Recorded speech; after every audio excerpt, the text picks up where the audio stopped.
With the new FLC updated array from Creative Assembly, I wanted to go back to a race we really haven't visited much in the past couple months, and that is the Lizardmen. And we've talked a little bit about Gorrock, we've talked about 10 and 1, but we haven't talked about some of the other possible Lord, or I guess, they're not even Lord choices in the lore, they're hero choices, but other legendary Lord options for the Lizardmen in Total War Warhammer 2.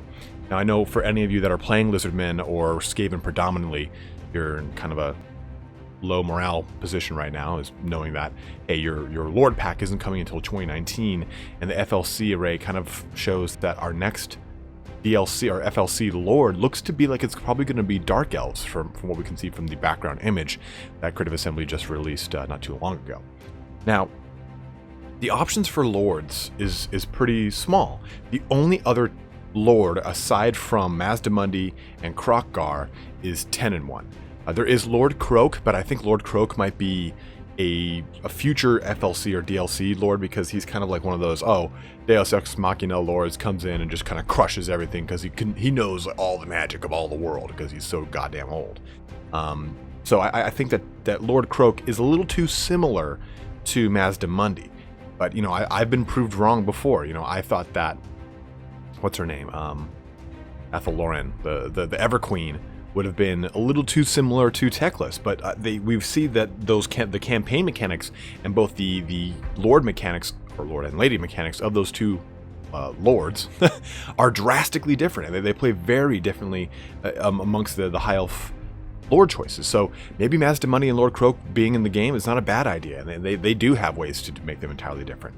But some of the Lords that are, or I guess hero choices that are available now, are Chakax, Chakax, the Eternity Warden.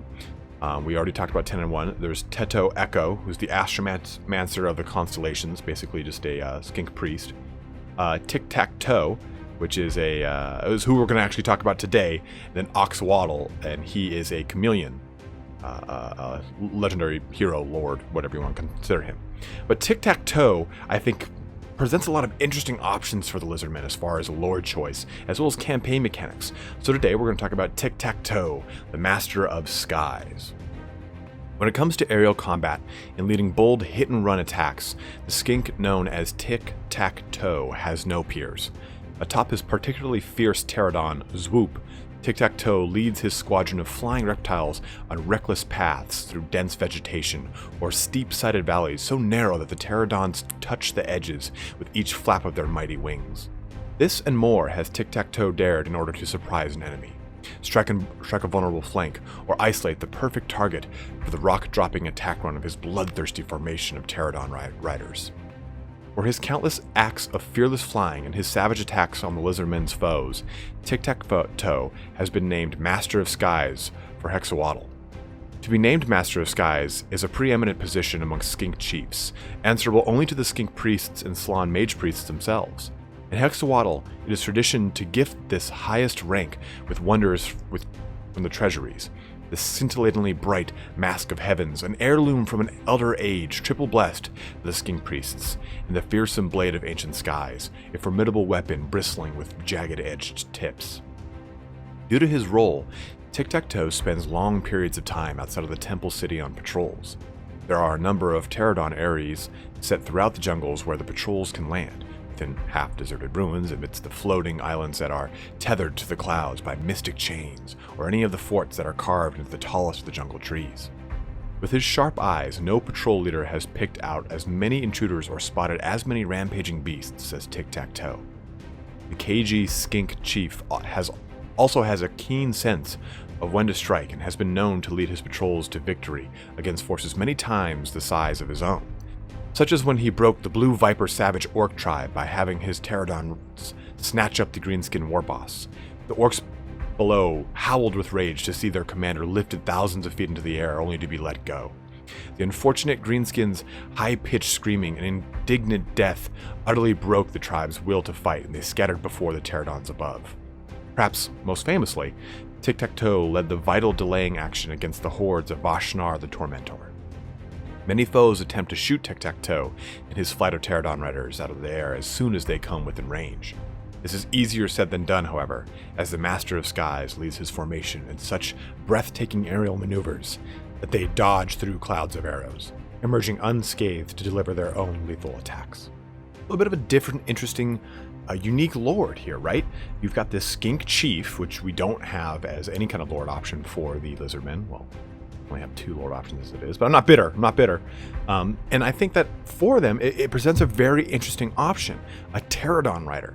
Now, with the Saurus Old Blood and with the subsequent, Croc Gar, we have a guy that's great on foot. We have a guy who can be really good on a cold one, and then he can also ride his Carnosaur. Well, I think that with Tic-Tac-Toe, you could have him on foot, or you can have him on his Pterodon rider. And he kind of opens up the door, the gate, to a lot of different options from a campaign mechanic standpoint. So he's got one special rule. It's called Master of Skies. And basically, he can upgrade a unit of Pterodon riders in the tabletop.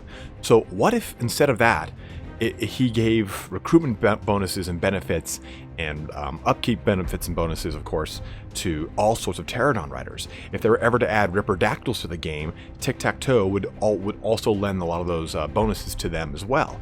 Maybe he can buff up the melee attack or the defense, or maybe even the damage of their dropping bombs or their fire bullets. That's what it's called.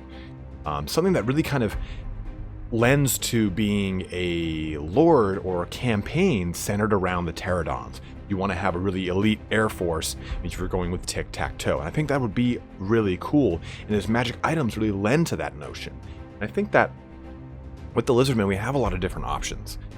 We talked about Teto Echo just a second ago, and he would be located in the it's right next to Hexoatl. It's Loxton, that like darker blue one right next to the Blue Viper tribe.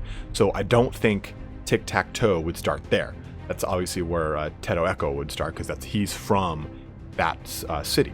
Now there's the City of Mists, which is Zlan Huapek, which is just to the west of the Vampire Coast, and it is to the east subsequently of Hexoatl. He could possibly start there.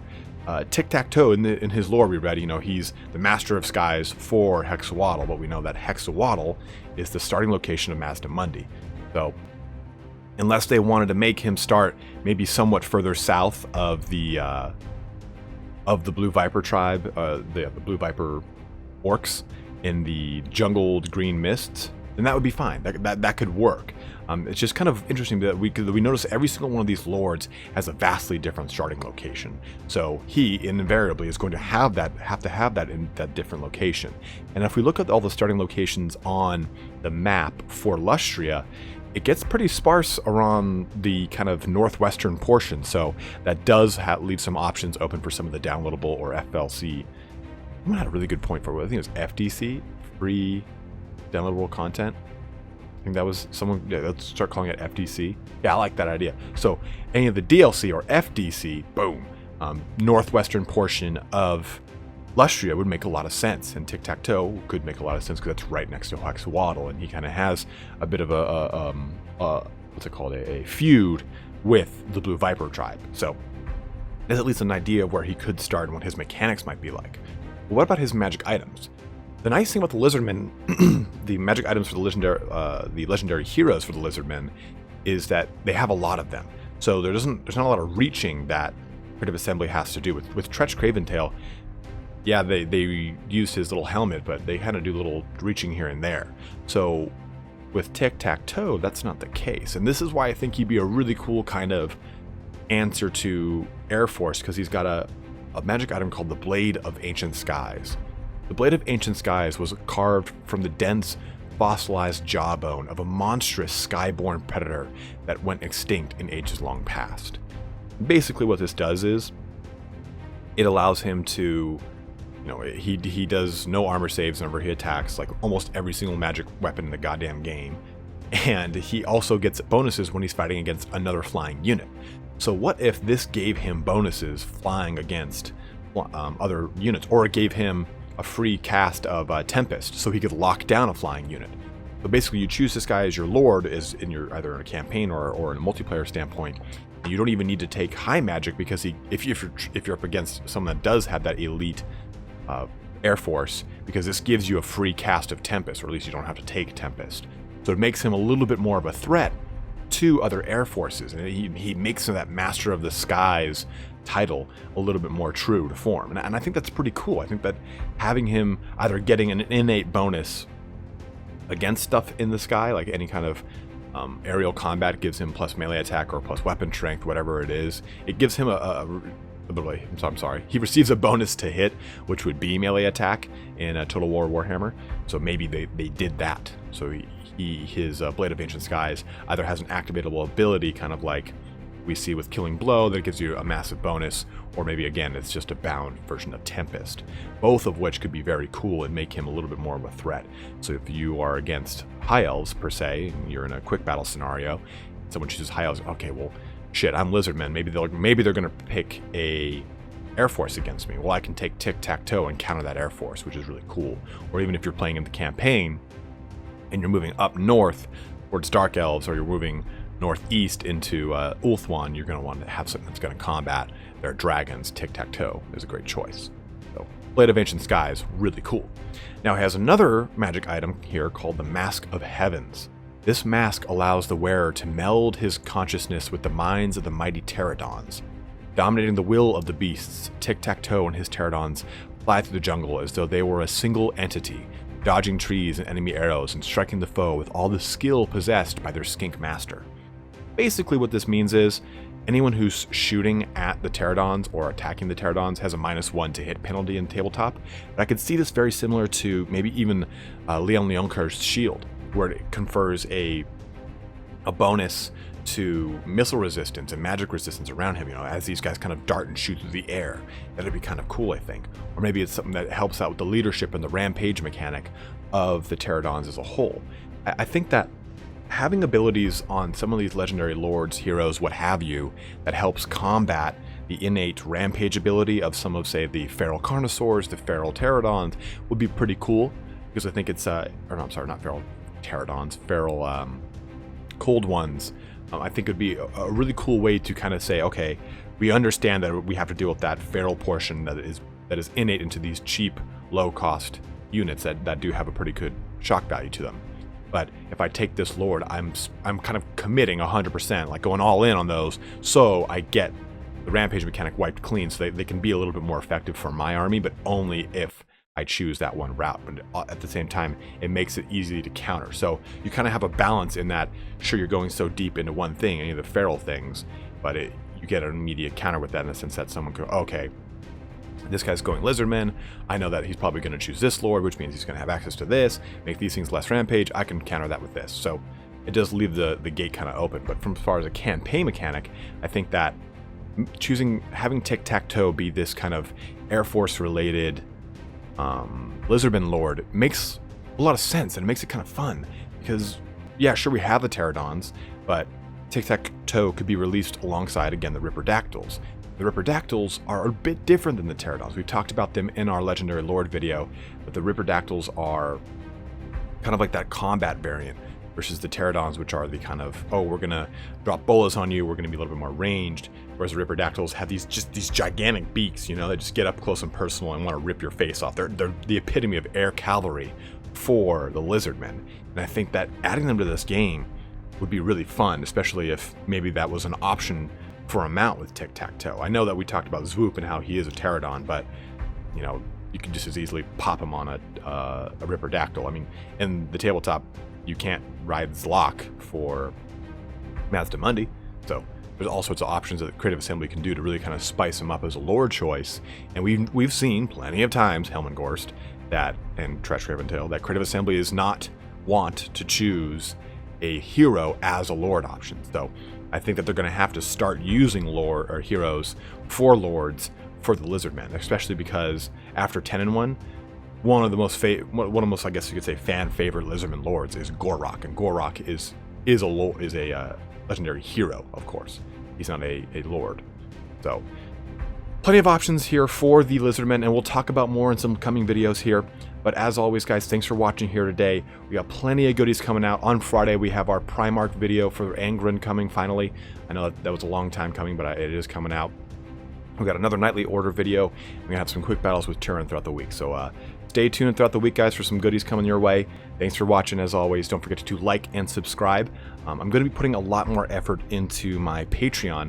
So if you haven't taken a look at my Patreon, please head on over to my Patreon. It's linked on the very front of my channel. You can go and click the little Patreon button. It's a little P. I think I might actually link it at the end of this video so you can take a look-see.